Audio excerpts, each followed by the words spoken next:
Prijazen dober večer vsem skupaj. Najprej prav lepo med nami pozdravljam našega nocojšnjega gosta, gospod Staneta Granžo.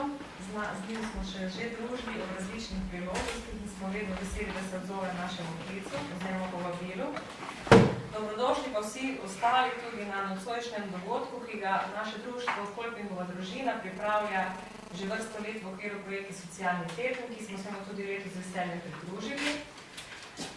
Letošnja osrednja tema, o kateri bo tekla razprava na več kot 40 dogodkih po celi Sloveniji, je, tako kot vidite tudi spisano, Slovenija, moja država. Se pravi, spodbuja nas k razmišljanju in razpravi o tem, kakšna je prehojena pot naše mlade države in kaj, oziroma kakšni izzivi nas še čakajo.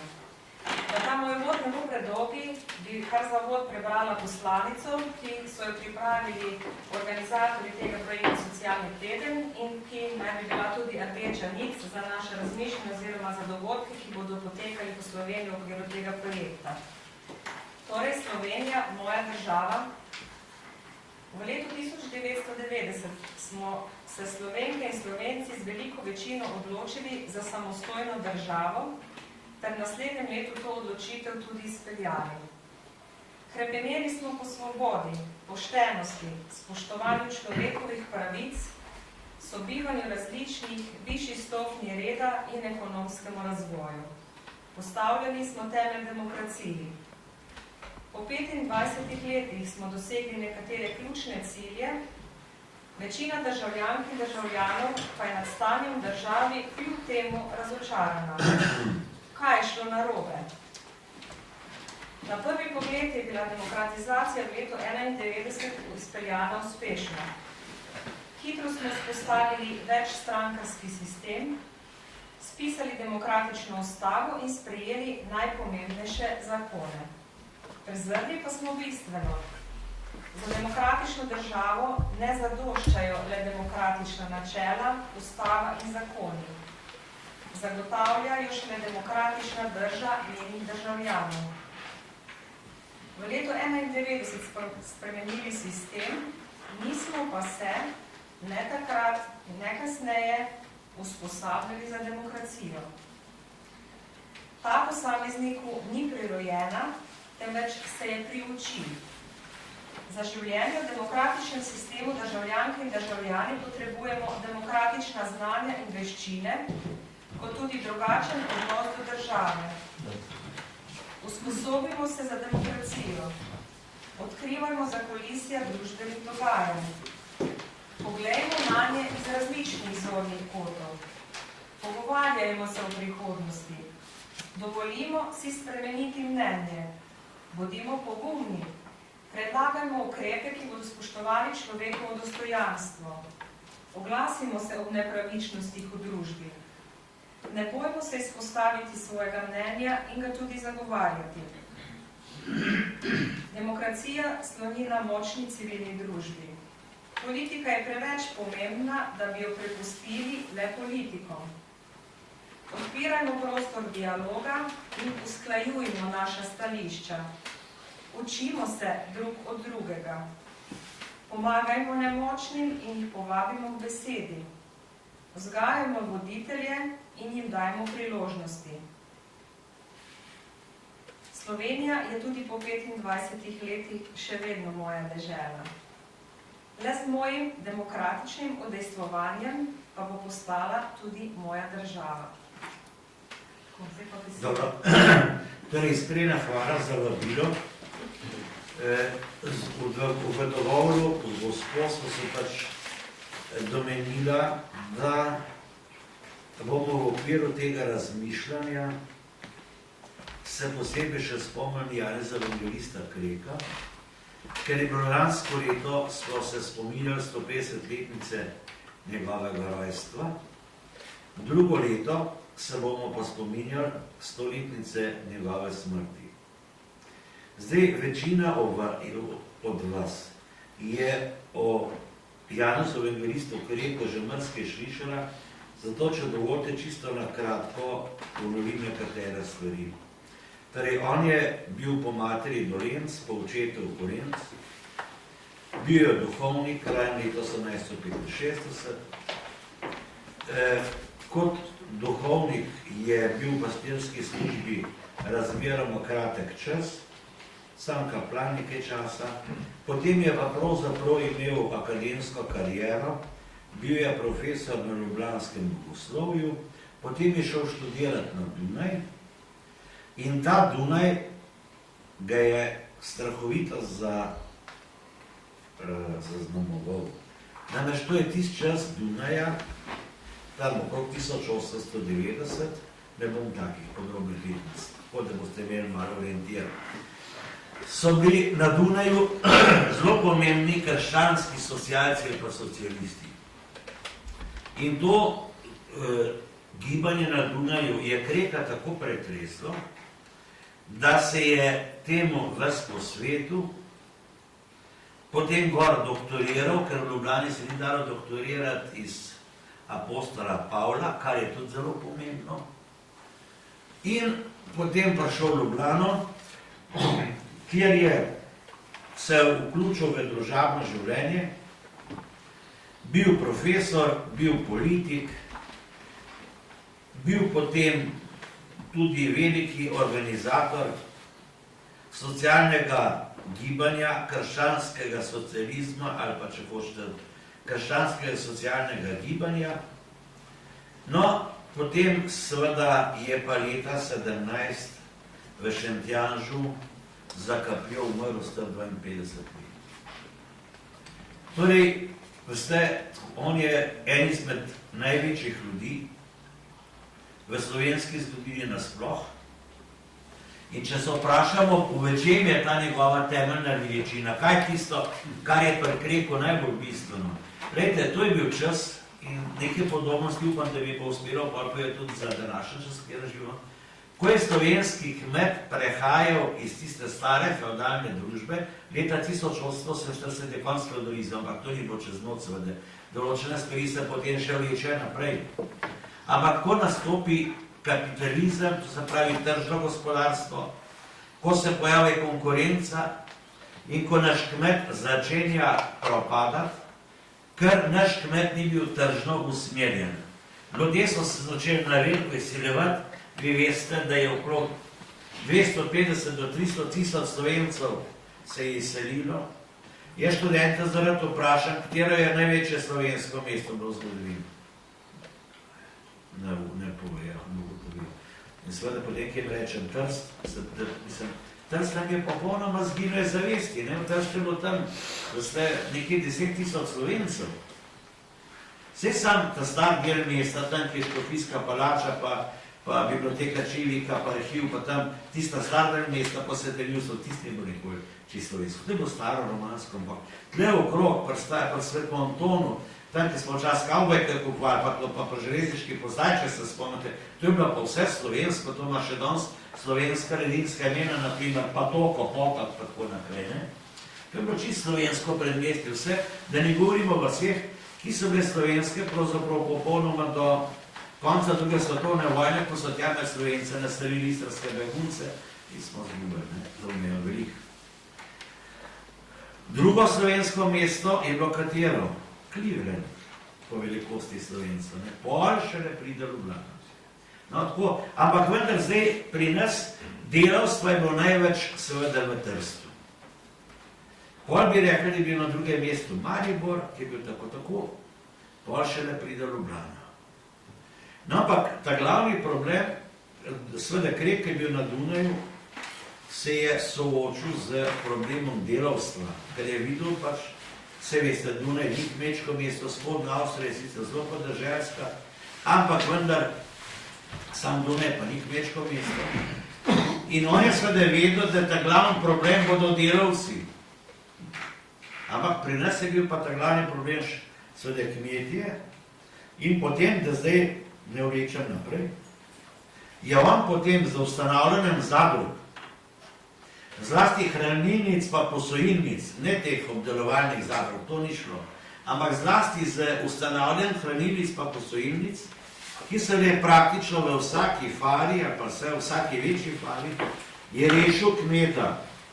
Zakaj? Ker je te hranilnice pa posojilnice so imeli osebni kredit. To se pravi, ti si prišel tja, sprosil za denar, ljudje so te morali poznati, pa župnik je ponavadi vodil pa na plano ali pa kakšno ugledno kmet. Ponavadi so imeli te hranilnice sedež v župnišče, ker so bile najbolj solidno grajene stavbe pa tako naprej. Torej, to ni pomišljeno kot, da bi tu duhovnikovi laiki, ampak laikov seveda primanjkovalo. In si dobil kredit, ker je bila razlika med denarjem, ki si ga sposodil, pa med denarjem, ki si ga imel vloženka, tja je bila približno, če so bile normalne razmere, 1%. To se pravi, ti si denar sposodil, če si denar vložil, si dobil 4% obresti, če si ga sposodil, si plačal 5% obresti, ali pa 4,5%. Seveda, to je delovalo ekonomsko, če je bila inflacija, pa tam pred Prvo svetovno vojno so razlike večje, ampak tako je danes, ko veste, da dobimo koliko, 0,70 obresti, če imamo srečo, ali pa še manj, plačamo pa koliko, 80, če vse skrb zaračunate, mislim, to je nekaj grozljivega, kar se danes dogaja na bančništvu. In zato tle vidite to, kaj je Krek pravzaprav naredil, ko je vzpostavil to organizacijo. To so potem zelo veliko bolj pomagal, sicer kasnejši njegov nasprotnik, dr. Ivan Šuštaršič, ki je bil izjemen organizator, ampak bolj tako, bi rekel, kot človek malo bolj težak, zelo je imel sebe, advokat. Ampak, vendar, po vsem so bi še nekateri drugi ugledni duhovniki, kot naprimer Prelat Kalan, to je ta znameniti Vasar Kalan, ki je mislil, da bo Slovenca odvadil pit. Pa je ustanovil Sveto ligo, pa tako naprej. Se mogoče spomnite kakšnega starejšega človeka, ki ni pil vina v vas, ker je bil član Svete lige. Jaz sem kot otrok še nekaj poznal. No, in še potem drugi so bili seveda, ampak zdaj bistvo je to, da je ta Krek vzpostavil ta zadružni sistem. Krek je bil tudi pesnik, je bil tudi pisatelj, je bil tudi profesor, je tudi prevajal svetopismo, torej, to je človek, ki je delal po mašine, seveda je tudi dobro bil tudi že po starših in nagnjenih srčnim boleznim, ga je to tudi pokopalo, ampak vendar lahko rečemo, da je pregoril. Lansko leto so išli spomini škofa Jegliča.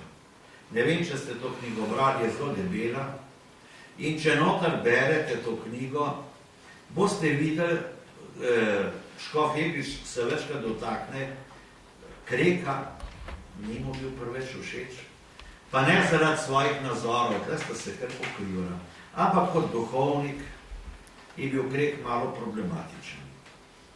Rad ga je cuknil, kar seveda ni tak greh, ampak ni se branil vina, rad je bil v družbi, no in potem seveda se mu je tle zgodil nek zaplet, ki ni popolnoma jasno z neko Dunajčanko. No, Jeglič pravi, da ne ve, če redno mašuje, da je preveč v politiko vpleten. Potem je imel Jeglič celo enega sina, ki je končal po drugi svetovni vojni kot oficir udbe. Zgleda, da so ga komunisti sami ubili, vse tako mi je Udbovc prepodval, zdaj pa imam enega gospoda na zvezi, ki je bil sorodnik te ženske, s katerim sta imela otroka in mi je obljubil, samo upam, da ga bom najdel spet, da mi bo povedal to zgodbo rodbinsko. Ampak, in je bilo lansko leto, ko sem bil na njej proslavi 150-letnice rojstva Janeza Evangelista Kreka, v prostorih družine, dol v dvorani, je Peterle vstal in je rekel, v naši sredi pozdravljam vnukinjo Janeza Evangelista Kreka. In veste, kaj je bilo lepo? Cela dvorana, noter je bilo veliko duhovnikov, je tej gospej, ki je starejša od mene, bolj tako je jezero, četrtino mene, je zaploskal. Hočem vam povedati, ko so se stvari v cerkvi spremenile, in kaj vam še hočem je to, da seveda noben človek ni brez napak in človeka seveda sodimo potem, kaj je v življenju naredil. To vam zato povem, da ko se bo drugo leto boste vse sorto slišali, da ne boste, mislim, samo hotel zamolčati ali pa da sem vam to povedal. To je tudi ta otrok, ki je potrjeno njegov, to je profesor Dolenc, ki je bil največji poznavalec Kreka. Ta profesor Dolenc je pa vzgojitelj Ivana Omana. Ne. Ivan Oman je pravzaprav edini, ki bi rekel, se je izobraževal od naših politikov ob Krekovi misli. Drugi vsi radi govorijo, kaj je v Kreku, pa nimajo pojma o njej, vam povem, da sem prav besen. No, to vam hočem vedeti. No, pa Krek seveda se je organiziral kmete in jih rešil pred sponami kapitalizma. S tem, da ni bilo treba hoditi v Ameriko toliko, s tem, da so se rešili bufov. Jaz sem videl za tale šmarješki konc ali pa za Škocijo, kjer je bil gospod župnik kaplan, kjer so se spoznala. Veste, ko prebereš to knjigo Hranilniško vloge in je bilo treba napisati, zakaj si denar sposodil. Piše zato, da bom vrnil tja, unovas pa unovas.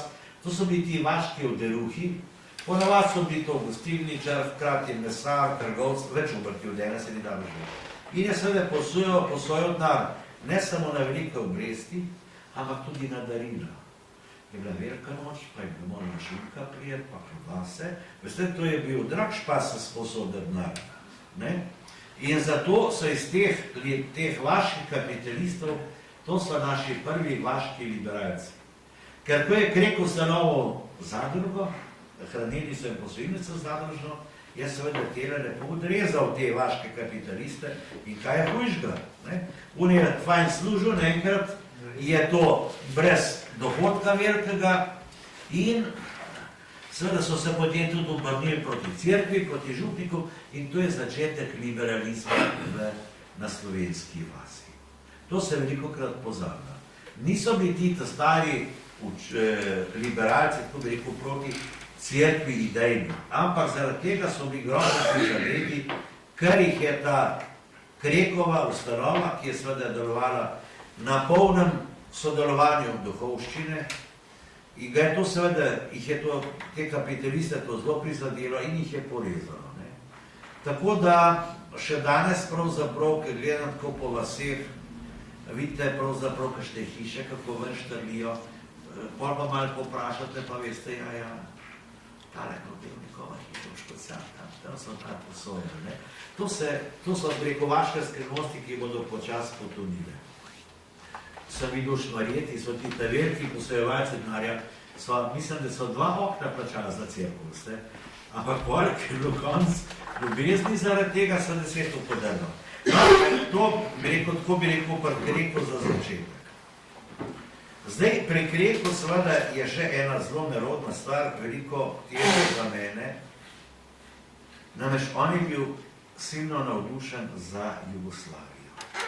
On je bil, pravzaprav ni bil, tako bi rekel, proti Avstriji, ampak je hotel, da se iz vojvodinskih Srbov, Hrvatov, Bosne, Dalmacije in Slovencev nastane neka tretja, tako kot je bila Avstrija, pa Ogrska, da bi bila pa še neka jugoslovanska enota. In tle je, po mojem mnenju, prosto, ni se treba z mano strinjati, naredil eno strahotno napako, da je zapustil program Združene Slovenije, je rekel, kar mu nekaj Amperike Pošuščaki, bomo zgubili Koroško, bomo zgubili Trst, če boš isto Jugoslavijo rinil. Je rekel, Krek, žrtve morajo biti. To seveda, to ni v redu in zato, ko se je začela prva svetovna vojna, to je pa zdaj en kolega odkril iz Trsta, imate ta Londonski pakt. V resnici se sploh ne imenuje pakt, ampak je v dokumentu memorandum, mislim, kar je diplomatsko. Pri diplomaciji že kaj kihneš je važno, da kihneš. Pri takih besedicah so pa sploh zelo pomembne. Ampak kar je bolj grozno, v tem dokumentu, ki je odrezal skoraj pol Slovenije, se Slovencov sploh ne omenja. Zdaj seveda zakaj? Hrvati se omenjajo. Zakaj? Ta Krekova struja preveč norela s tem jugoslovanstvom in namesto, da bi v tujini poznali Slovence, so poznali Jugoslovane. To, veste, zakaj vam to probudijo? Zato, ker tega ne smemo zamolčati.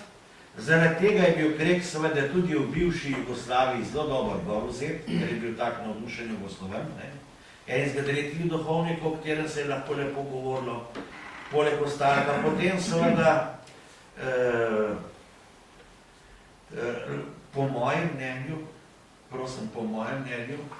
se je zato tudi toliko naših duhovnikov okrog leta 41 tako ogrelo za tehništvo ali pa za domobranstvo, če ste namreč preko 90% oficirjev domobranskih so bili povezani z Dražom Mihajlovičem.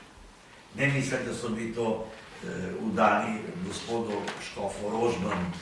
Poslušajte, vse so bili trijeta glavni oficirji domobranstva, da ne govorim o Rupniku, so bili sploh srpski oficirji pravoslavci. Pa mislite, da so pravoslavci poslušali Škofa Rožmana? Trije so bili Meničani, ki je bil zet od Rupnika in pa še dva. Tudi Vuk Rupnik je bil gotov fantastičen vojak, pa ni slovensko govoril. Že pa Rupniku doma so srpsko govorili, ne slovensko. Čeprav osebno je bil zelo skromen človek, ampak strahotno ambiciozen in je zatem je bil pripravljen vse narediti. Ampak pustimo, kar mene tle preseneča to, da se je toliko duhovnikov tako borilo za Jugoslavijo. In osebno domnevam, da je to pač posledica tudi tega velikega Krekovega navdušenja za Jugoslavijo. Še dva stavka o Kreku, pa bom pa druge stvari govoril. Veste, Krek ni bil samo, bi rekel, ena taka silno simpatična osebnost, prerumna oseba, ki so vsi naredili okrog njega. Danes nimamo tazga politika. Veste, da ga bi ljudje tako radi. To nam je danes tuje. Ljudje so šli na njega prav noro. Celo duhovniki, tako deleč, da če so šla po cesti dva duhovnika, si predsvedel, ali sta oba iz Ljubljanske škofije, ali eden iz Mariborske škofije. Ker Mariborski škof je zahteval, da so bili duhovniki lepo oblečeni. Krek, pa ni bil tako debo kot jaz, suh pa ravno ni bil. Ampak seveda je mu zmeraj prevozek Krek, prevozek plašč. Pravijo, nadnarni pazil, če je mu, če ni mu, to njega ni. On je dal ta zadnji žepat čevlje, če bo treba je komu dal. Piše eden prav, je imel predavanje, pa je malo kot vino, oprostite, sem tukaj mnogo bibliotek, pa je imel ogromna luknja pod vrate. Bil je tak res, da je to tak preprošel, da je kot duhovniki potem, ti, ki so Kreku sledili, niso nič pazili na zunanjost. In bi rekel, da je Krek celo modo vodil. Medtem ko mariborski duhovniki, pa ne pogledajte Korosa. Če imate v spominu njegovega sodobnika Antona Korosa. Antono Korosce niso za manj rekel Srbi lepi tonček. Anton Korošec je bil vedno urejen gospod na zunaj, zlikan, rekel, zdaj lepo stav, lep klobuk, celo svinjeno perilo je nosil korpe. On je pač dal na svojo zunanjost, ne se je tukaj noter. Ne bo vse na zunanjosti, da se razum pa. Kreko je pa to, veste, baš ga je to brigalo, kako zgleda. Važno, da je on bil med ljudmi, važno, da je pač za ljudi delal, od tega, če je imel kaj nič, zapustil ni praktično nič. Se je tudi Korošec, da ste ni praktično. Korošec je bil tudi zelo dober človek. On tudi ni praktično zapustil. Mislim, da je bilo 2 kile klobas, pa nekaj cigar, pa nekaj cukra, ko je umrl v Beogradu. No, ampak Krek je bil v tem oziru še bolj skromen in je pravzaprav samo delal za ljudi in delo je pravzaprav v bistvu krščanske ljubezni do bližnjega. In to je tisto, kar moramo mi pravzaprav zdaj za socialni teden si vzeti v misel. Mi danes ne moremo ljudem, kjer je veliko protivjernih, nevernih, se še kujiš Boko bodo mladi, pa še kaj pa stoko verni, ki se ne slišali. Če vi vzamete enega starega komunista, ta je vsaj ko je obhodil. Ta mladi, počušte, sem zdan srečal eno profesorco, staro toliko kot jaz, to se pravi eno po druge vojni, je rekla, da smo še v cerkvi ni bila. Je se kupati vraga, poločiš otroka umetnost, če še v cerkvi nisem vredno. Mislim, taki ljudje bodo zdaj prišli gor, ki ne bodo imeli vse milimetra krščanske misli pa tako naprej. Zato je seveda en tak socialni teden zelo, zelo pomemben, da mi pravzaprav kristjani osmislimo svoj položaj v družbi in začnemo o tem, kot ste slišali v tej poslanici, tudi jasno in glasno govoriti. Jaz vas bi za uvod, gledajte, v krščanstvu imamo polno pravzaprav takih praktičnih naukov, ki nam govorijo, kako moramo ravnati pa delati. In pri slovenskih je pa še ena posebnost, nisem seboj knjigo vzel, zadnjič sem bral eno knjigo profesorja Krašovca, kjer je analiziral, kakšen odnos imajo posamezni evropski narodi do pravičnosti. Slovani smo zelo vsekani na pravičnost. Slovenci znotraj Slovanov pa še posebej. Slovence nič bolj ne prizadane kot to, če ti golfaš, če si krivičen. Krivičnost na to, drugi reče, kaj se Srbi, ajde, manjega, ne? Mi pa tle se želemo. Tle pa mi, in pogledajte, tudi to že Valvazor piše, kaj se naši kmetje zahtevali. Nikoli drugega režima, kar se nas učili, da mora biti kmečka republika Fibone. Pravico, staro pravdo, staro pravico hočemo, nič drugega. Kar ne bo ta oblast, kar ne bo ta cesar. Ampak pravica pa mora biti. In Slovenci se bo dal tudi novo odrezati za pravičnost. To je pa še naša posebnost in mi tega pravzaprav zdaj v tej državi nimamo. Ne, v naši državi je pravzaprav zelo hecna zadeva. Jaz vam bom za začetek prebral berilo, ki ste ga slišali prejšnjo nedeljo Prmaš. To je fantastično berilo. Ne, mogoče ste ga pozabili, ampak to je iz knjige Prelom Amusa. Poslušajte to, vi, ki požirate siromaka in bi se radi znebili slabotnih vedeželij, ki govorite, kdaj bo že mlaj mimo, da bomo prodajali svoje žito, kdaj je sobota, da odpremo žitnice. Zmanjšali bomo mero, zvišali bomo ceno in uporabili bomo varljivo tehniko. Za majhen denar bomo kupili reveža in za par čevljev ubogstva. Z žitom vred bomo razpečali tudi pleve. Kot bi opisal sedanje slovensko družbo.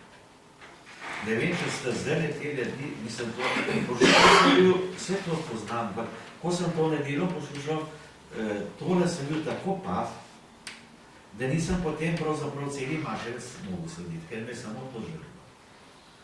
In ne vem, če ste zdaj te dni poslušali se, ko se pripravlja ta mala davčna reforma. Poglejte, kakšna barabija. Kakšna barabija. Zmanjšali bodo davke tistim, ki imajo plače na 2500 evrov. Ampak tem, ki imajo 2500 evrov, se ne bo skoraj nič poznalo. Tisti, ki imajo okrog 4000 evrov, se jim bo pa poznalo okrog 120 evrov na mesec. To je pa že denar. To je že denar 120 evrov na mesec. Mrster človek v Sloveniji nima 120 evrov na mesec za hrano, ker ko poda položencem, ne ostane 120 evrov. In kaj je groza? Pravijo, ta denar je zato, da bomo podprli strokovnjake. Poslušajte. Jaz sem zdaj v penziji. Bil sem upokojen kot reden profesor in znanstveni svetnik. To se pravi, sem dosegel najvišji nivo v službi, najvišji strokovnjak za to področje. Sem zaslužen profesor Univerze v Gorici, sem zaslužen raziskovalec ZRC, to se pravi, praktično sem pobral vse nazive. Moja plača je bila skupaj še z 20% več, ko sem predaval poleg službe v Novi Gorici, je bila 2512 evrov. Torej, ne 2600. Torej, sem bil vrhunski strokovnjak. In da ne boste mislili, da po tovarnah vrhunski strokovnjaki, da imajo take plače. Moj sin je specialist nevrolog, dela ima z božjastnimi, mislim, hvala lepo za tak posel, mene je grozno, ampak dobro, torej je tudi vrhunski strokovnjak za določene bolezni.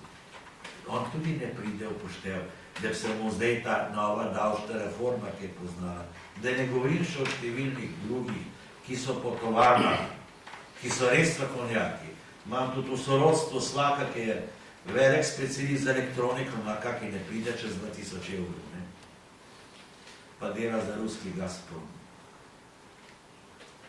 Torej, za koga je ta denar? Za tiste direktorje državnih firm, pa mogoče še za kakšne poslance. In oni govorijo, da s to davčno reformo bodo podprli gospodarski razvoj. Križ Božji, pa ne se nam vse znazile. Poslušajte, se nekaj vemo, se imamo kolektivne pogodbe, se lahko pogledamo kaj. Pustimo privatnika, ki je začel s privatno firmo, to se mene ne tiče. Jaz govorim o zaposlenih v delavcih. In kar je groza mene, veste, da to podpira še Nova Slovenija. Ne razumem tega, ampak, no, gledajte, zdaj se začnemo vrtiti v tem našem krogu, kam smo pravzaprav Slovenijo zdaj zapeljali. Za upokojence se zanima korelj, kar se zanima. Vsi imajo koreljna v želodcu, ampak jaz pravim, ko če ne bo koreljna, pa še tega ne bi bilo, kar je. Oprostite, oni so tega živi, ampak on je dejansko edini, ki postavlja neke pogoje. Vsi bentijo čez sindikate, ustan komunizma pa tako naprej. Poslušajte, če ne bi bilo sindikata, jaz ne bi imel take plače na koncu, kot si imel.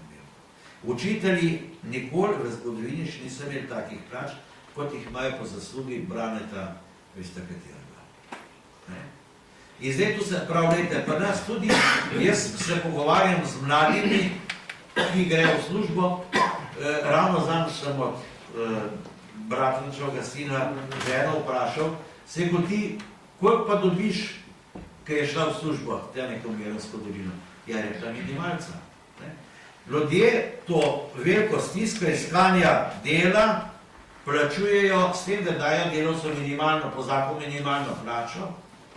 Razumete, sam se pa z jahto fura po Piranskem zalivu.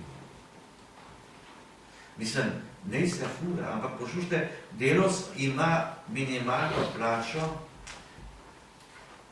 takrat, če je tovarna v stiski, to je skrajni izhod. In Krek je rekel, prav, delavcu s plačo ne dajemo miloščino. Delavc, misli tudi kmeta, ima do plače pravico, ker je delal.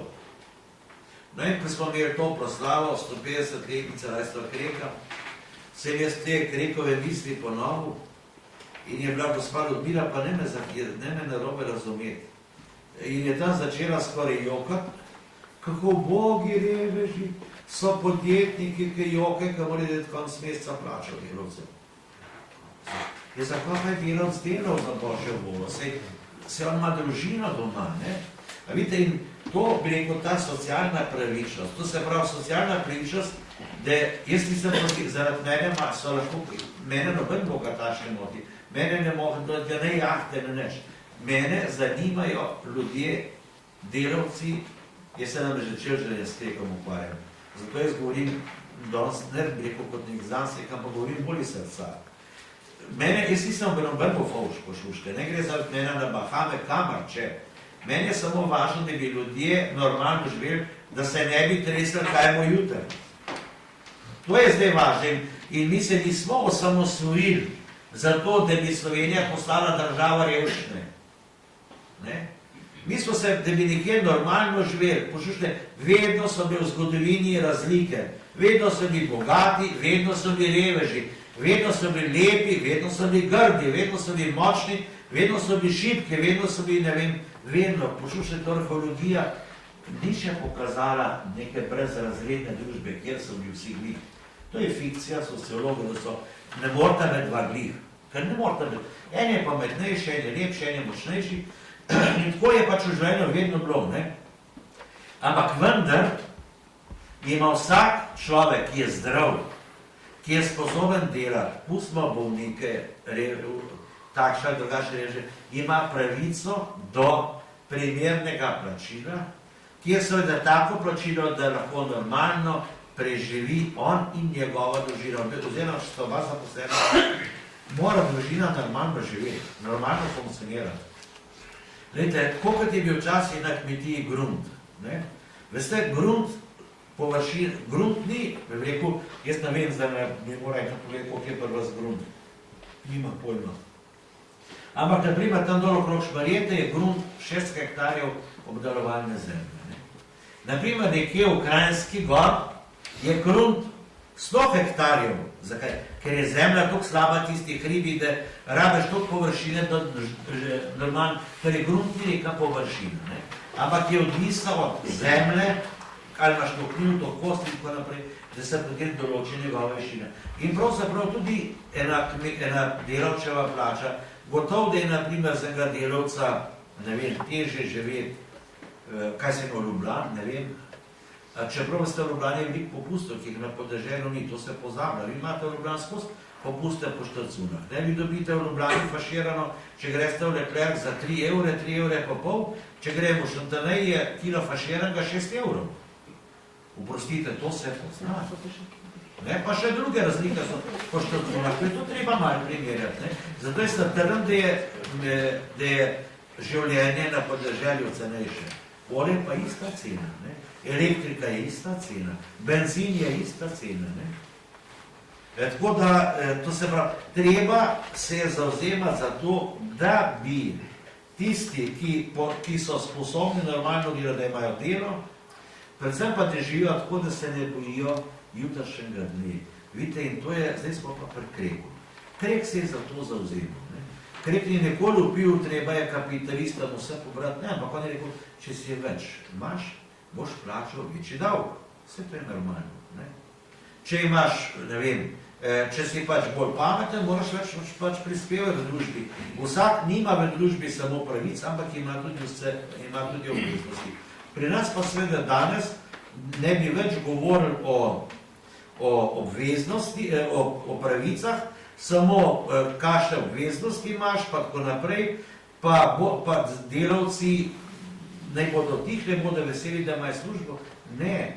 Poslušajte, Slovenija taka, kot je zdaj trenutno, ne more dolgoročno funkcionirati. Ne?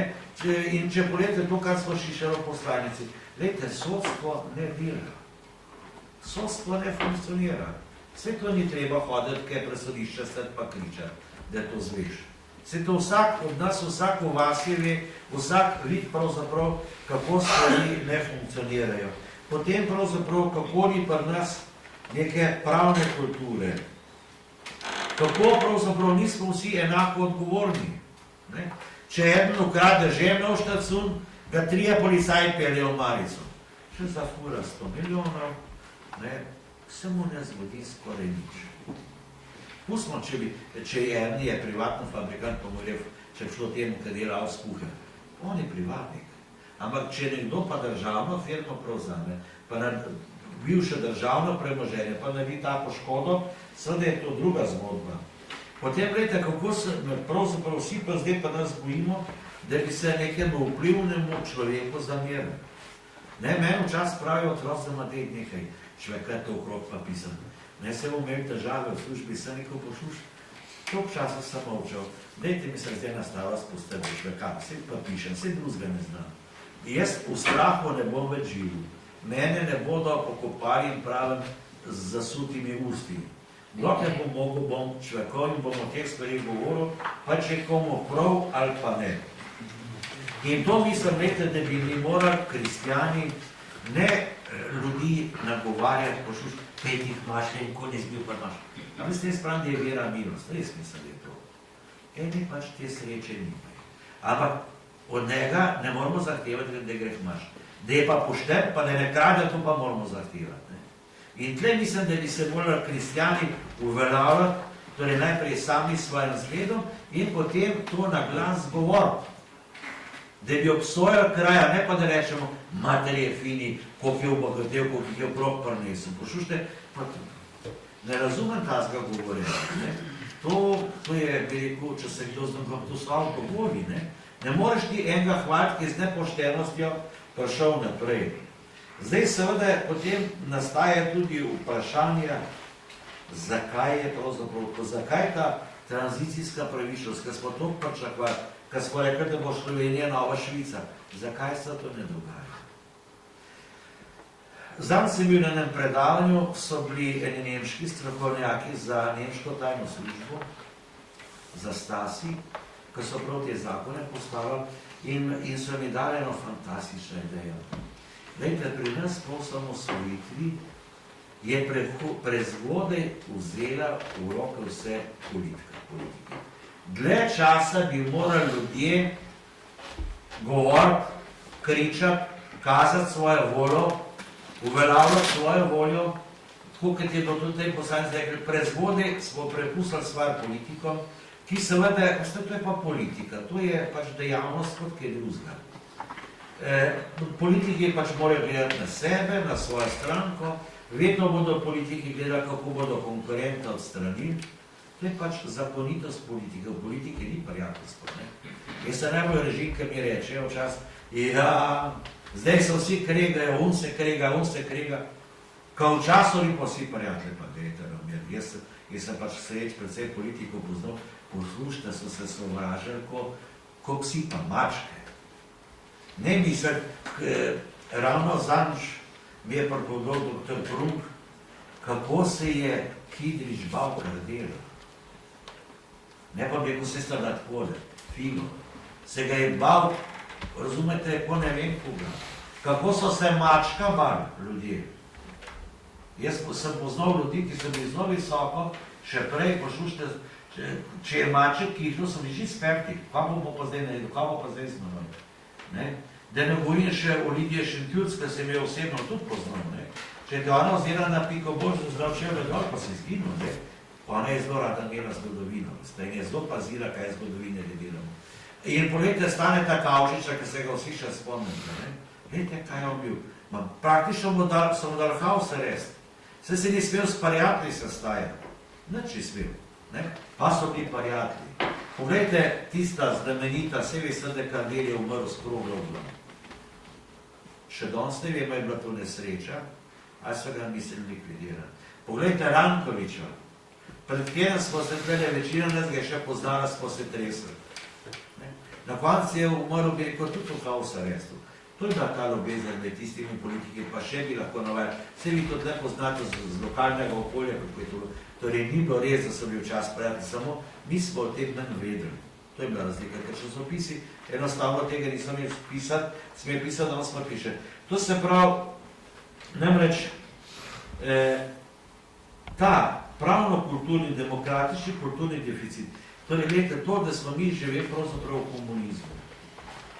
To, veste, ima svoje posledice.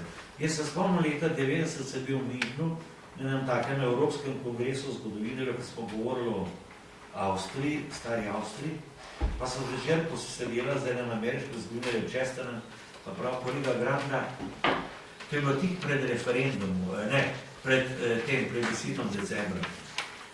Prav, kaj vi mislite, rekel, ste referendum, boste zmagali, 100%, rekel, to me še zbil. Rekel, pa kdaj vi mislite, Granda, da boste v Sloveniji normalni, državljani, svobodni, da se boste v pregovornosti mislili. Jaz sem tako mislil premaknanje 2-3 leta, pa bo normalno. Ampak se rekel, dej stane moč, buhaj, če ti kaj veš. Se rekel, je 6-7 let, pa me tako verjel zaradi, rekel, Granda, 25 do 30 let, najbrž pa mi na tega ne bomo dočakali. Prosim, zdaj smo temu pričali. Pa to je rekel en zgodovinar, ki je bil v Ameriki, oba smo bila specialista za staro Avstrijo, pa ne ve, če je bil kdaj v Sloveniji, ampak točno mi je napovedal to, kar se dogaja. In zdaj seveda, pa nas je seveda še polno drugih problemov, tudi veste, da so tako težke razmere. Jaz bi skoraj pozabil enega tlerek, sem si ga posebej rekel, da vam moram opisati, na njega upozoriti. Poglejte, mi smo vedno rekli, Slovenci smo narod kmetov. Ne? To je bilo, posod smo to pisali. Koliko pa je dan še kmetov med nami? Koliko je tle pri vas o vas kmetov? No, gledajte, jaz tam, ker pač živim, jaz imam neki zemlje, pa imam vinograd, jaz po vasi, komu me dobim enkrat na teden, zdaj pa tudi tega ne, da dobim 3 litre mleka. Zdaj ne moram dobiti, ker naj tukaj let, da ne pridem. Pa je, koliko je, 20 kmetije tam skrb. Da bi kruh šel kupiti, lahko se gre sposoditi, ampak oni imajo, da se ga ne pečejo več. Edino, kar je prednost, je to, da je kakšno kravo ubije, pa rečejo, pošluš, boš prišel, boš vzel kakšno meso. To je pravzaprav edino. Drugač pa oni vse kupujejo, da je kmeta pri nas ni več. Po meni je brat Podolgem veterinar je rekel, pošluš, včasih je rekel, v tej vasi sem 50 prašičev cepil proti Dežicu. Zdaj v vasi je več enega prašiča. Mislim, a se mi zavedamo, v čem sploh živimo? Glejte, jaz študenta za hec sprašujem, jaz predavam v Novi Gorici agrarno zgodovino tudi. Pa študenta vprašam, vi poslušajte, kolega, a vi veste, kaj je vol?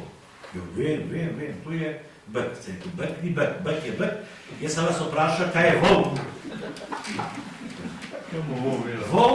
Vol, ne vejo, kaj je vol.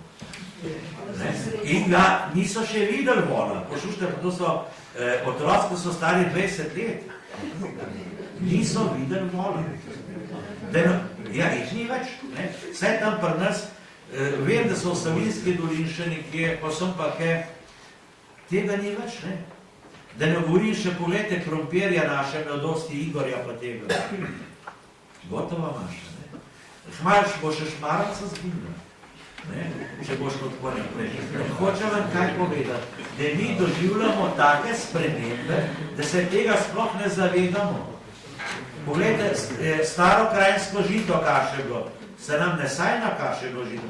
Koliko je Miren starega žita vlagal? Mi imamo danes vse druge sorte.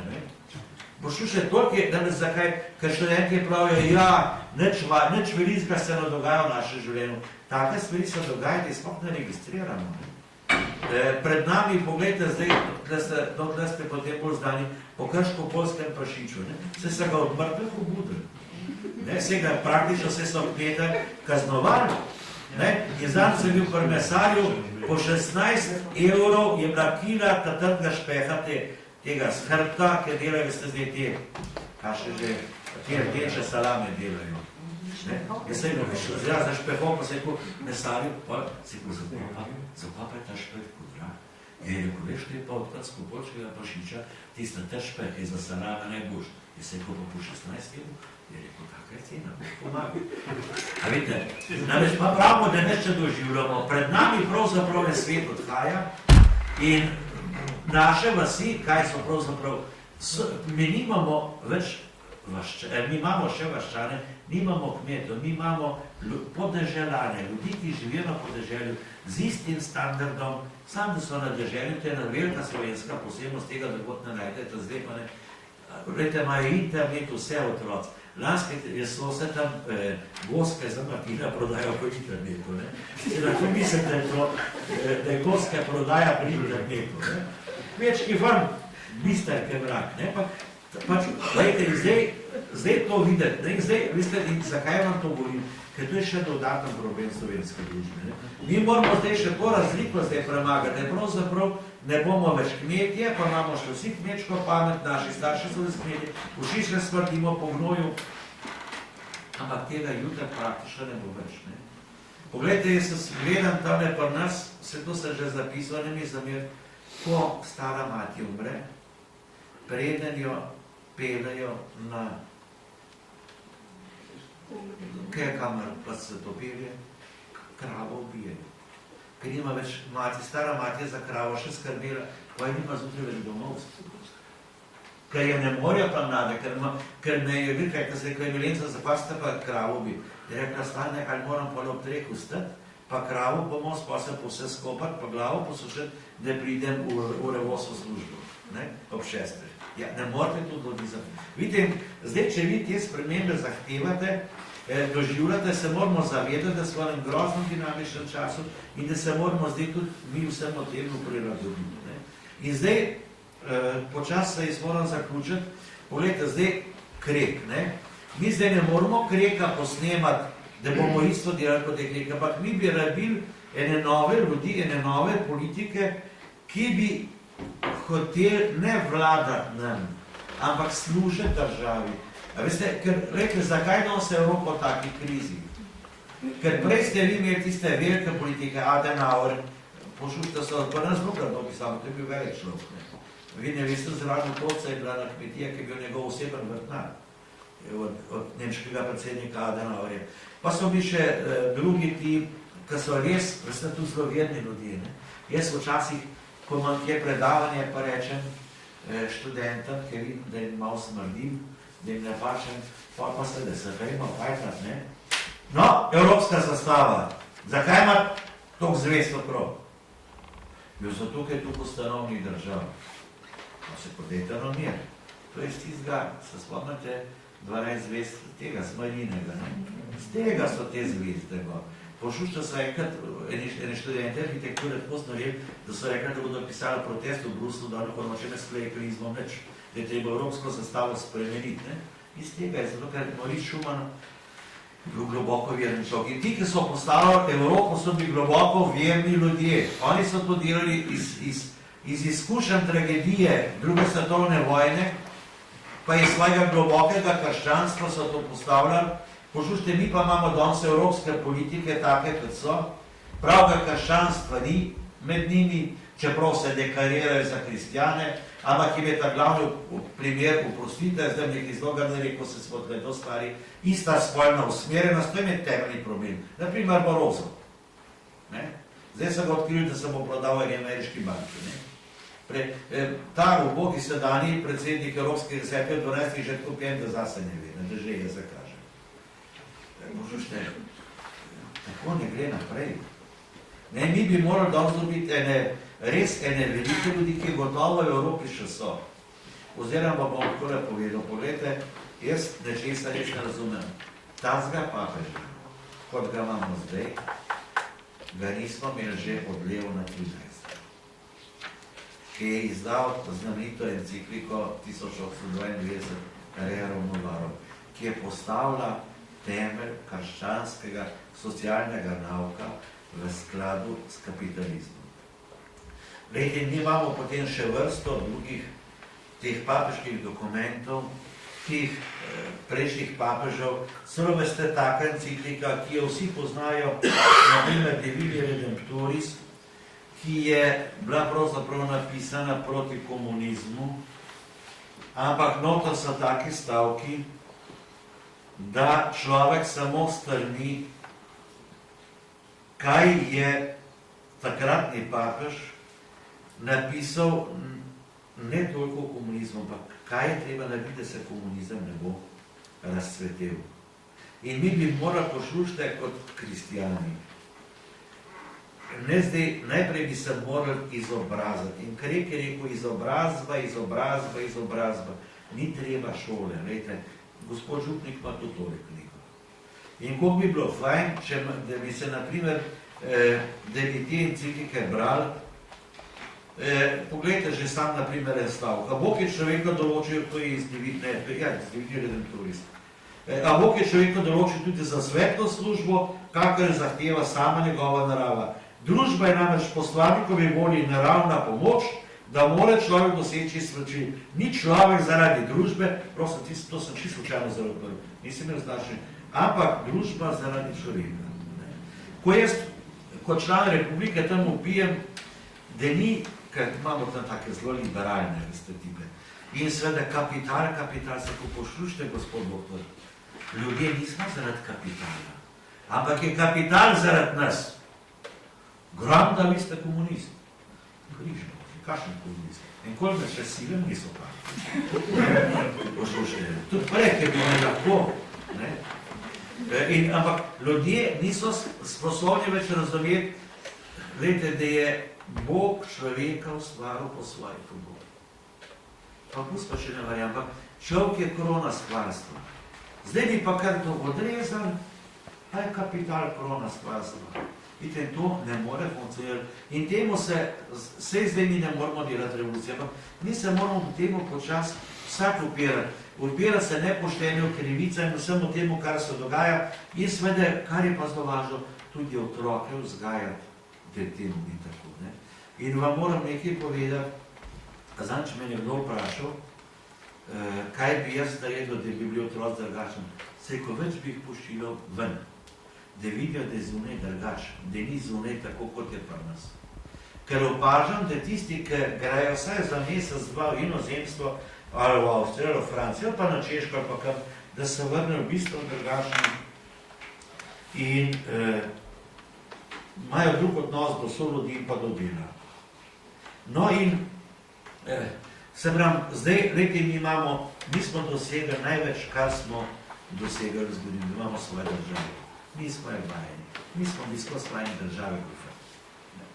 Šverc, to smo mi zelo radi. Tle se je naveliko švercalo s tobakom v vaših krajih. Pa soljo, pa tako naprej, primorci, pa še ščiluje. Dobro, zdaj, tle stvari več ali manj funkcionira, pa mi bi morali biti to, kar smo prej slišali poslanci, aktivni državljani. Povedati svoje mnenje, poslušajte, se nam neč ne morajo.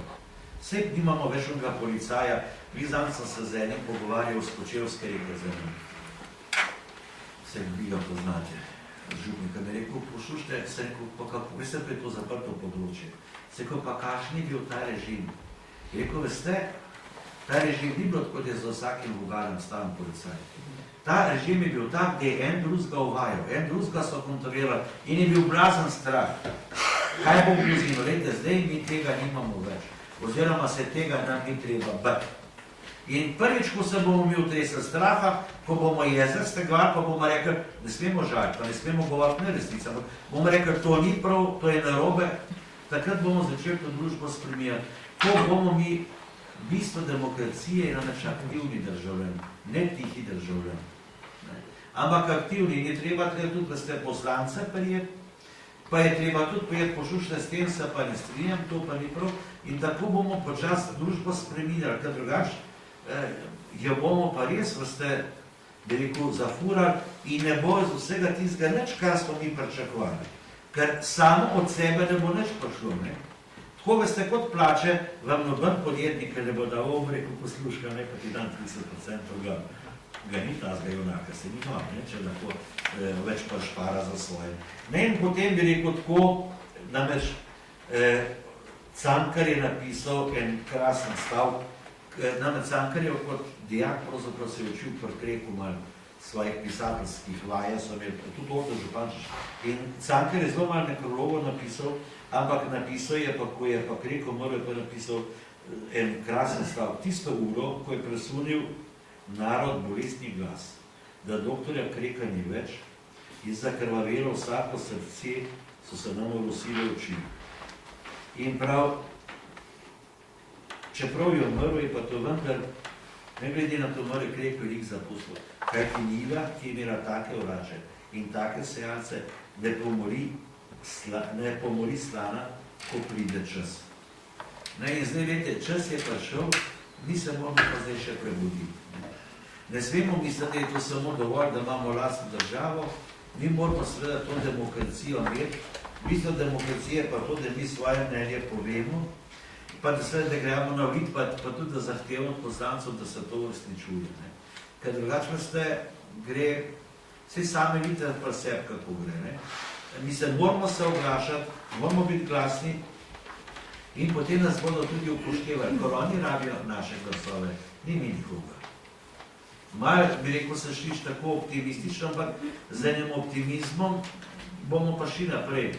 Z enim jamranjem pa ne bomo nikamor prišli. Zato bi vas pravzaprav, če se gremo socialni, to se pravi družbeni teden, dajmo postati res družbo. Ljudje, ki govorijo, ker pa pamet, nucajmo pamet, kot se ne, Korosti iz Iljani, veste, tam je pravzaprav najslabše slovenstvo, ampak Maja pa ima zelo lepo stvar. Ko se oni pozdravijo, pa gre na nas, pa reče, pamet musej. To je meni najlepši pozdrav, kar jih v slovenščini. Pamet musej. In s pametjo smo preživeli in s pametjo bomo tudi izboljšali položaj. Revolucija imam, da ne bo več, ker tega, to je pa najmanj, kar je treba. Ampak vendar biti aktivni državljan, veste, pa ne misli, da bo kdo drug namesto nas. Sami moramo skrbeti za svojo srečo, tako kot je moral vsak kmetom delati svojo njivo, tako moramo pravzaprav tudi sami skrbeti za svojo prihodnost in se bo počasi prililo, ker se je povsod po svetu to spremenilo. Se ni povsod tudi padlo, kar z neba dol, pa se imajo krasno. Če človek gleda italijansko zgodovino, se je bilo grozno. Glejte, pa nemški zgodovini je v tem oziru najbolj zanimiva tam pod Bismarckom, ko so se delavci organizirali v sindikati in so morali začeti delovsko zavarovanje in tako naprej. Glejte, že Krek je napisal eno knjigo o kmečkem zavarovanju. In če mene študenti vprašajo, kaj pa je bilo največji dosežek komunizma? Rečem to, da so za kmetov uvedli tam okrog 70 kmečko zavarovanje. To se mi zdi, da je bila pa res ena velika stvar, da so kmetje lahko šli zdravnik, pa da so ženske, da bi se ga mehla penzije. Ampak saj tudi bi dala v nedelo, da si šla cukre, kot pa bi druge menjala. Vse druge menjala. Veste, to se mi zdi, da je bila res ena velika stvar. Drugega pa jaz ne moram peti v slavo in hvalo, ker zdaj, ko so moji kolegi, ki so ukvarjali z ekonomsko zgodovino kot jaz, so prav ugotovili, koliko smo mi zaradi komunizma zaostajali, kje smo bili, na primer, v času Avstrije pa iz Italije, koliko smo bili pa na koncu komunističnega obdobja. Tonili smo, in zdaj le pravzaprav mi spet tonemo za Avstrijo pa za Italijo. In to je treba ustaviti, veste, ko se človek vozi zlasti po Avstriji, dobro, pustimo spodno Avstrijo, ampak veste, tam imate tudi hribe, pa tako da Bog pomaga, sej nikjer ne pade mana z nebes. Delajo ljudje, ampak od tega tudi nekaj imajo. Pri nas pa povedati samo en primer, pred par leti so me prosili, da so me povabili, če bi prišel na zborovanje kmetov v Gornjem Slomu. In sem potem rekel, poglejte, kaj vse bil tam so bili ministri, pa ne Židana ni bilo takrat, hvala Bogu. Se rekel, poglejte, kaj se dogaja. Se rekel, Evropa, dobro, naša država daje subvencije za pomoč kmetov. Se rekel, vem za primer iz Bele krajine, ima 50 hektarjev zemlje v najem, vleče tako subvencijo, da nič ne dela od tega. Gor imam jih par ovc, pa niti enega ovna, da ne bi bilo slučajno vklešen mladež. Od tega lepo se rekel, vidite, tle kmetje jamrate, se rekel, red naredil svojih vrst, se rekel, da zlorablja kmetijstvo kmeta. Ja, pa je bilo, da mi je vprašal Erniša, kaj je bil to, ne vem, zakaj je bil to, rekel, pa ste mi res profesor. Ni bilo všeč to moje, kar sem govoril, ne? Bog z njim. Hočem vam to povedati, polno je teh stvari, ne? Na te stvari bi se morali malo bolj oglašati, potem se pa upam bodo stvari spremenili, ker se pravi, same od sebe pa se ne bodo. In tale primer zdaj, kar sem vam ga povedal, te mehke davčne reforme, je tipičen primer, kako so norce delali iz nas. Pa se nismo pokizali že priplava, vsaj tih ne bodo, ne se pa načuvati, ne. Pol bodo prekrija se bo stanisko, bomo pa 2 evra na mesec več nadrete. Pa z 2 evra še cigaret ne morate kupiti, če sem čisto pošten. Ampak sem tako, veste, učili pomazati in zato je treba seveda resnično biti aktiven državljan, saj govoriti, da ne bodo mislim, da smo bedaki, pa da vse kupimo, kar nam prodajajo. Pa se bodo pa stvari začeli obračati. Dobro, zdaj vse pa 5 minut. Malo sem bil dolgo spa. Se pravi, moj namen, dajte me razumeti, jaz sem cel življenje se že s Krekom ukvarjam, bolj se ukvarjam, manj vem o njem, bolj sem navdušen nad njim in se spomnim, ko sem pa zvedel za tega otroka, me seveda zelo prizadeval, moram po pravici povedati. Pomem pa se spomnim, sem se pred leti s Patrom Papežem pogovarjal, ki je bil član Papež, piše se, da to je Papež, ne? Ta in se Frančiškan, vsega poznate, mislim, da moj brat je moj brat. Pa on je bil počlan Vatikanske komisije za proglasitev svetnikov. Se rekel, Pater, kako pa to zgleda? Je rekel, veš, če pri svetniškem kandidatu nismo eno napake, ga sploh obravnavali nismo. Ker človeka brez napak ni, tudi svetnika ni brez napak. Veste, to mi zdaj pozdravljam. Zato se ne smemo obesati na kakšno tako napako pri človeku. Poglejmo, kaj je velikega naredil. In pri Kreku je to. In Krek je pravzaprav, ne da bi zdaj posneman, ampak da bi ta način ljubezni do človeka našli na novo pot, da bi ljudje pač boljše živeli. Ker to, da so ljudje pa boljše živeli, je pa krep naredil za izobraževanje pa za organizacijo. Te dve stvari. Ne kažete velika revolucionarna ideja, rdeča zastava, pa srd, pa čekič. Ne gre to. Gre ljubezen do človeka, to je pravzaprav najmočnejše orožje, ampak dejavna. Ne? Vsak pač dober jedno več tega ne more, ne pa mol za to. Vendar je treba začeti v družbi to klimo spreminjati, da bomo res postali aktivni državljani, pa se bodo pa stvari začele premikati. To so pa globoko prepričane. Brez nič, ni pa nič. To. Lahko potegnemo sporednico z našim ustanoviteljem Kolpingom. Ja. Če ste se z njim ukvarjali, on je tudi bil en prvi, ko je ta socialna akt v cerkvi, ko se Ja. začel boriti za delavce, za pravice delavcev in tudi poudarjal izobraževanje. V tem smislu. Ja. Se pravi, pa poglejte, sedanji papež. Jaz moram vam povedati, da pa nas doma to skoraj vsak večer žena snema Radio Vatikan, pa ameriške, kaj vse to, vse ti komentarji, kaj pa še govorijo, kako komentirajo, pri nas to v Slovenski cerkvi pogreša. Jaz vam povem, da kolikor poznam zgodovino, pa si domišljam se samo zgodovine živu, nikoli še nisem videl v Slovenski cerkvi, da bi tako malo upošteval papeža. Tega pa ne razumem. Bolj bi ga morali upoštevati, bolj zaresen, pa bolj govoriti, kaj on govori, ne sej, ne bo, dobro, smo končali, zdaj bi se vam te še zančnega ovo pridgo. Doma vem, da vse pridga bomo prebrati, ženo vse skrbi, vse komentarje, kaj je on napisal, kaj je to, in tako naprej. Res je, to je tisto, bi rekel, se pravi, tazga papeža že od Leona 13. ne spomni, pa so bili veliki ljudi v mestu. Tudi Pi 12, ker mu so sorte, ali pa naprimer Pi 11, dober, Janeza 23, vse so bili vsi veliki ljudje, pa Pavel 6. Ampak, veste, da bi pa en tako globoko posegel, tako razumel potrebe tega časa, kot jih pa sedanji papež. Janez Pavel II. Je imel svede druge probleme, on je videl druge probleme. Leonš, Benedikt 16. On je pač profesor, on je gotov postal v zgodovini papežev, ampak to ni bil človek iz vsakdanjega sveta. Veste, to se zelo pozna. Enkrat mi je rekel en duhovnik, se rekel, sem imel tudi takole predavanje, pa smo se potem pogovarjali, na škofi bi pa takrat stresno. Se rekel, ja pa, je rekel, veš kaj, nekaj sem se pogovarjal od nas, ime škofa duhovnikov, je rekel, pa pride sem za Bermo, pa reče, kako imaš krasno župnijo, le koliko je ljudi, le kako se lepo obleče, le kakšne mlaj so postavili. Ja, je rekel, to živi. Kako pa zgleda takrat, ko sem pa sam pa v ženske cerkvi, prav, to je moja realnost. Vidite, jaz mislim, da škofje bi morali biti tudi, da je zelo slabo, če gre nekdo iz profesure za škofa. Škof bi moral imeti tudi določeno pastoralno izkušnjo. In leta tudi pravijo tako, zwei Profesoren der Stadt ist verloren. Če bi ste profesorjem, državo bodo zafurali. Ker profesori vemo, mi smo pa manj delati. In zato je tudi, pogledajte, v sedanji vladi, ko imate teh profesorjev, ni to dobro poslušati. Ni to dobro.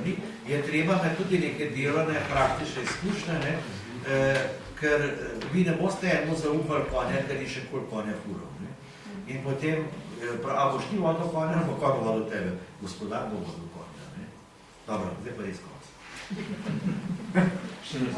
Hvala za ta uvod, ki jaz verjamem, da je dobro veliko iztočnišče za kako vprašanje, kot običajno vas vabim in spodbujam, da imate kak komentar na to, kar smo danes slišali, da postavite kako vprašanje in izkoristite prisotnost gospoda Grande, ki verjamem, da bo vse ne odgovoril. Jaz sem nočni šel. Bolj bom pozno, bolj bom bil. Jaz sem nekaj vprašal. Zvojte. Zdaj, sem ščateža, seveda, mi smo verjetno domnevno, tudi se poznamo isto misleči, zato smo tudi prišli sem, prebiramo vaše članke o demokraciji, družini in tako naprej. Ampak gledajte, kako zdaj širiti ene pozitivne vrednote je težko. Jaz gledam v našem okolju, pa je rekel čist kmečko okolje, tam okolje Čateža. Vse se z nikomer ne moreš pogovarjati. Torej, družine ne berejo, ne? Demokracije, Bog ne daj se noben ne ve, kaj to je. Ne? Druga stvar, se mi zdi, da 25 let je malo, da bo prišlo do enih pozitivnih premikov. Ne? Moje mnenje je, da je Slovenija res prepojena s krvjo, nedolžni, in da se vsa ta oblast, zdajšnja, še vedno iz tega napaja. Ne? In zato premiko enostavno ni. In če mene, recimo, en moj dober znanc, ki je v vrhu SDS stranke, pravi, Kardelj je bil en velik vizionar. Največji morilc slovenskega naroda. Bog pomaga. No, Bog pomaga. Andrej Vizdik je prvi. Ja, no, sej. Ne, to meni pokazam priznanje. Ja, ne. Ste moj prijatelj, se ni. Na sej, vidva se tudi poznala. Veste, namreč ljudje imajo slabo izobrazbo. Ne vejo in niso brali dosti kritičen. Če jaz se spomnim, koga sem jaz vse v Kardelju slišal, Požušte se so se skoraj poletja ste gledali v torek zvečer, pa je že, ne, ta torek, ki je bil po televiziji tiste spomine, ki jih ima Jože. Ki je en skoraj jokal se za mačka. Pričevalce. Pričevalce, ne. Je govoril, kako je bil maček in jaz sem božji volil, tako bil, Požušte, krval, mislim, vse je bil res zelo primitiven človek, ne. Ampak Požušte bil obseden od krvi.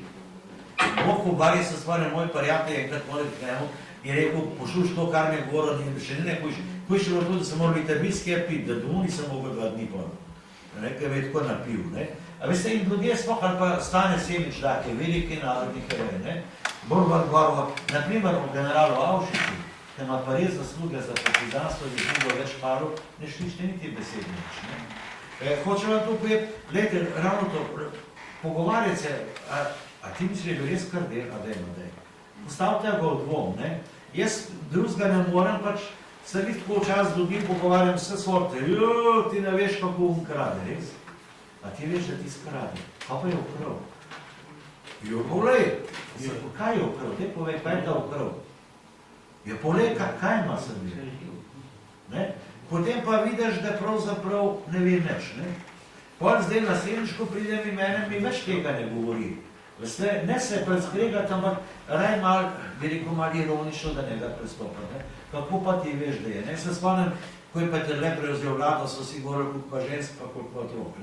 Pa se srečal, pa si kot Ilojs. Oni moj smo šolci, zdaj z gimnazije, pa smo kot edno. Si Ilojs, katero ženo imaš zdaj? Je ne vidi, rekel sem prišel za trijeto, za katero smrti. Počem, to je pač presteg načrtni sistem, ki se ljudi tudi maže. To je bilo zelo razširjeno in to je tudi zelo upeljano bilo.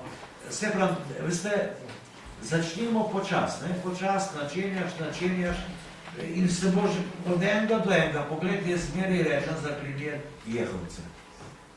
Gre od hiše do hiše. Stokrat ne proba enkrat je parata. Zdaj gledam letos, avgusta meseca sem gledal Ljubljan, pred vsemi temi trgovinami, pa so že eno je Lidl, une pa... No, predvsem, pred vsakim Hofren so stali. Z stražnim stolkom. Jaz ne vem, kdo jih plačuje, kako me ne zanima. Ampak poslušajte, vidite, da skozi delajo. Pa se prejemali, pa gledam telo Ljubljan, jaz tam vem v centru, pa eno čas, da nasprot ceste, nasprot stanovanja, grem kaj na cigaret pržgat, pa magarenta malo pijem, še spijem, pa hodijo tile mimo, tile Amerikanci, mormoni.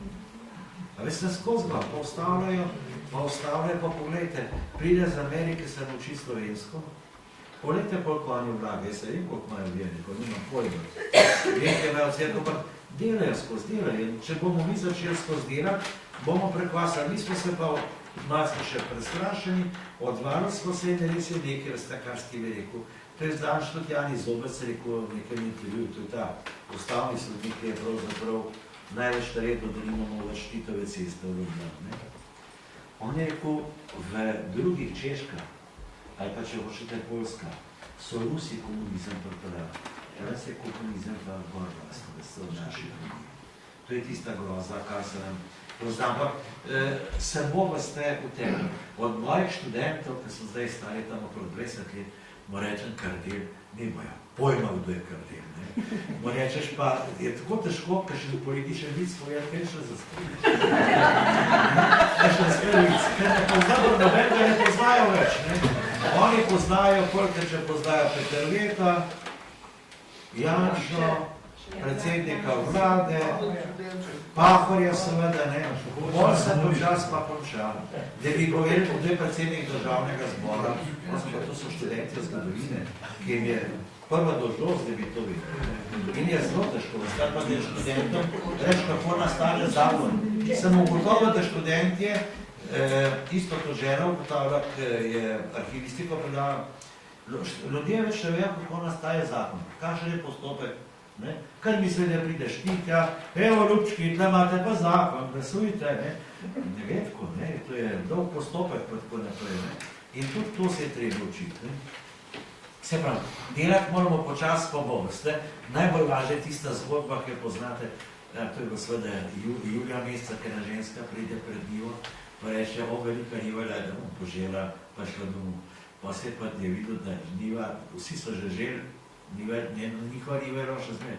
Sedec po njivo skriv, pa je rekel, pa iz njive, da treba, no, danes malo jutro, pa bo rekel, ja, Angel Vart mi iz njive rekel, da ne začnem že, pa je njivo požela. In tako moramo tudi mi pravzaprav, počas mleti, to bo rado. Optimisti moramo biti, ker če naši predniki ne bi optimisti, ne smo podobnosti, pa tudi slovensko ne bi bilo.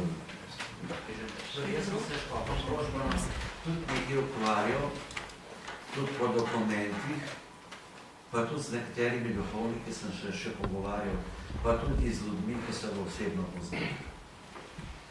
Torej, škof Rožman je bil velik strokovnjak za cerkveno pravo.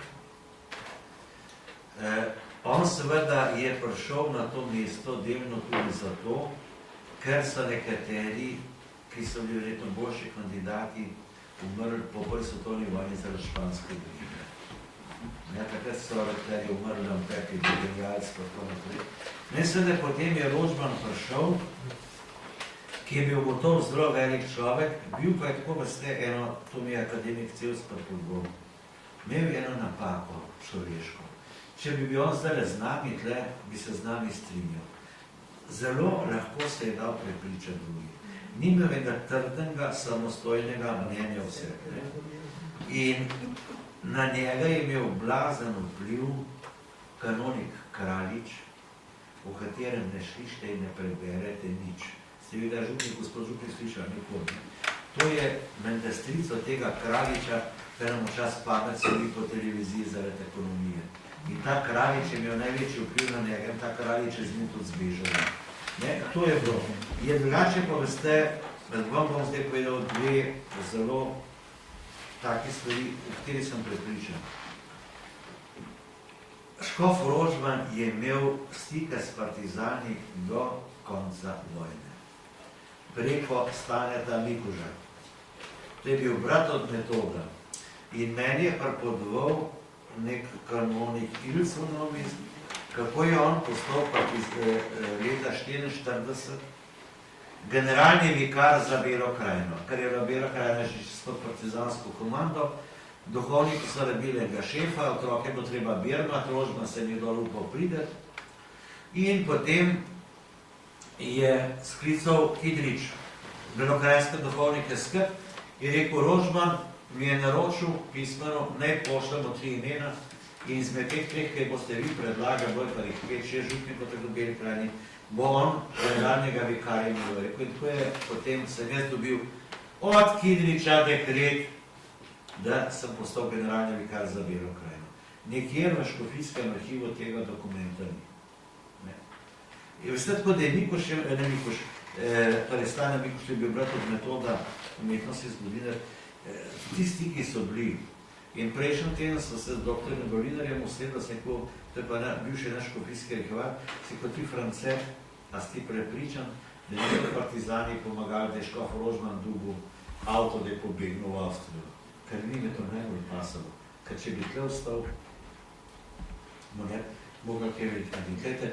Še Stepinc, ki je bil sicer drugačen karakter kot Rožman, pa Stepinc je bil vse tudi veliki Jugoslovenar, on je bil dobrovoljc za borbi za Jugoslavijo na Solunski fronti. Ne? Ampak ker Stepinc ni hotel se obrniti proti Rimu, proti papežu, čeprav, ko je bila tista parada v Zagrebu pred po koncu vojne, je Stepinc zraven Tita stal na odru. Pa je pa hotel Tito, da se on obrne proti papežu, se ni hotel, pa je pa dobil porcijo, kot je rekla partija. No in pri Rožmanu seveda se je osebno pripišen dober, imel to karakterno napako, ki tudi Finžgar piše. Ni bil pa on, če povedete, koliko ljudi je on rešil, koliko se je on angažiral. Zdaj, edino, kar me muči ta zadnje dni, kar sem zadnjič pošel, kako je cirkul glede Raba. To mi ni jasno še. To moram reči, da do zdaj nisem nikoli še to spremljal pa raziskoval, ampak zagonal svem, da je cirkul veliko pomagala. Ljudje, ko so bili v Gonovcu za Rab, pa še ne vem. Ampak bom že zvedel, ker sem do zdaj to spregledal, da je to važno vprašanje. Drugač pa mislim, da je bil to zelo velik človek, zelo nesrečen človek. Veste, bil je Korošec, on je bil z drugega okolja doma.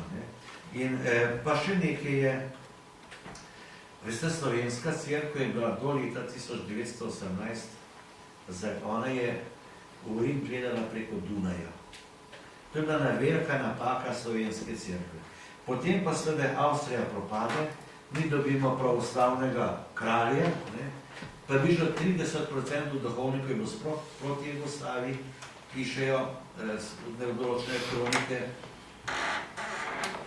In kaj zdaj? Zdaj pa postala ljubljanska šolija direktno odvisna od Rima, latinsko so že duhovniki znali. Mi smo imeli pa, tako naprimer kot prijateljski prior, ki je imel dimenzijo, on je poznal Evropo. Naši duhovniki niso, mislim, ta visoko dopočene, ni poznali Evrope, razen redkih, razen latinsko pa nemško niso znali. Si lahko mislite, da so šli leta 44 ali 45 pisati eno spomenico Amerikancem, ljubljanske škofije duhovniki, kaj komunisti tle počenjajo v nemškem jeziku. Amerikancem, mislim, to je, uprošite resno, mislim, da so se Amerikanci, ker so zdaj itak bolj protestanti, pa tako zdaj pa, to so pa rekli, to ste itak eni kolaboranti, zdaj pa ti kolaboranti piše še v nemškem jeziku ameriške vladi. Niso imeli enega človeka, da bi v angliščino prevedel, veste? Vse so imeli, ampak je bil, naprimer, eni, ki so znali, so bili zelo njenozemstvi. Ampak tle jih ni bilo takih ljudi. To je bila seveda ena napaka. Tako da je bi rekel pri Rožmanu, jaz sem tako, ko smo imeli simpozijo v Rimu, sem rekel, neprav človek v nepravem času na nepravem mestu. On, če je bil vstal pač profesor, pa to se mu ne bi zgodilo. On ni bil za politiko. Koliko jaz nisem zavodno prvo. Bistvo dele garde, pa domobranstva, ni odnos do okupatorja. Je vprašanje, kakšna bo oblast po končanju vojne. In oni so bili za kralja, ti so bili pa za komunizem po ruskem zvodu. In zaradi tega ne pride skrb. Bom vam dal za primer Lojze Ude, ne vem, če ste ga, veste, oče njegov oče, Škofiček po domače, ki je bil prvi partizanski verski referent. On se je zelo trudil, da bi prišlo do sporazuma, pa do pogodbe. Ampak ni šlo, ker se niso mogli zmeniti, ne zaradi različnega, noben ni mara okupatorja. Vi v slovenskem obrazstvu ne dobite 5 ljudi, ki bi bili za nacizem, pa tu. So bili pa divji za kralja, veste pa za kralja pa za Jugoslavijo. Vejte, jaz vam bom povedal o mojem očetu. Moj oče je bil navadni šuštar. V začetka je delal za partizane. Potem pa so njegovega prijatelja, ki je začel organizirati dolčetništvo, zmasakrirali pa ubil in se je on od partizanstva odcepil in je bil potem pač najprej pri Beli gardi, ampak on je bil na Suhorju. Oni so vsako jutro, ko so vstali, dvigali jugoslovansko zastavo, tam vzklikali kralju Petru, in je bilo za odločbino, njihov komandant je bil kapetan Vasilij Čistok, same srpske komande, ampak on, jaz sem šele po njegovi smrti, on se ni hotel te stvari z mano povedati, šele po njegovi smrti sem jaz pravzaprav odkril, da on bil pravzaprav četnik. Ne, pa sem potem te drobce sestavil, ne, in on je bil za kralja Petra, zato da bo Jugoslavija nazaj. In pa nas je bilo hecno, veste doma, od mame, oče je bil partizanski zaščitnik od 20 oba brata sta bila partizane, tam pri mami doma je bil se tudi Kivovsko, ki je bila prazna bajta skozi skakalo krov. Ampak nekako pa me je pa mama tako vzgajala nekako, da Jugoslavija pa mi ne gremo spet. Ja, In to hvala Bogu, ne, jaz sem tudi veste, pa vojake, ki smo prisegali, jaz nisem prisegal, sem delal in jaz se vedno podpišem, četljivo sem naredil, sem čičko čačko. Se rekel, nobenimo ne bo obtožval, da sem jaz, nisem bil noben heroj, da se razumem, pa jaz v Jugoslaviji nisem prisegal. Ne. In ko sem bil leta 1900 vojsko poklican, se mi je bilo strah, veste, grozen. Ampak sem bil pa tako srečen. Vsako, da sem pa to doživel, ne, da se gremo zdaj pa za Slovenijo boriti, se kot je pa neki, se buhaj kaj bo znal in pa kam se je hvala Bogu krasno križal. Ja. Ampak hoče vam to biti, veste, to je pri domobranstvu. Ni šlo za kolaboracijo, šlo se je za to, kdo bo imel oblast.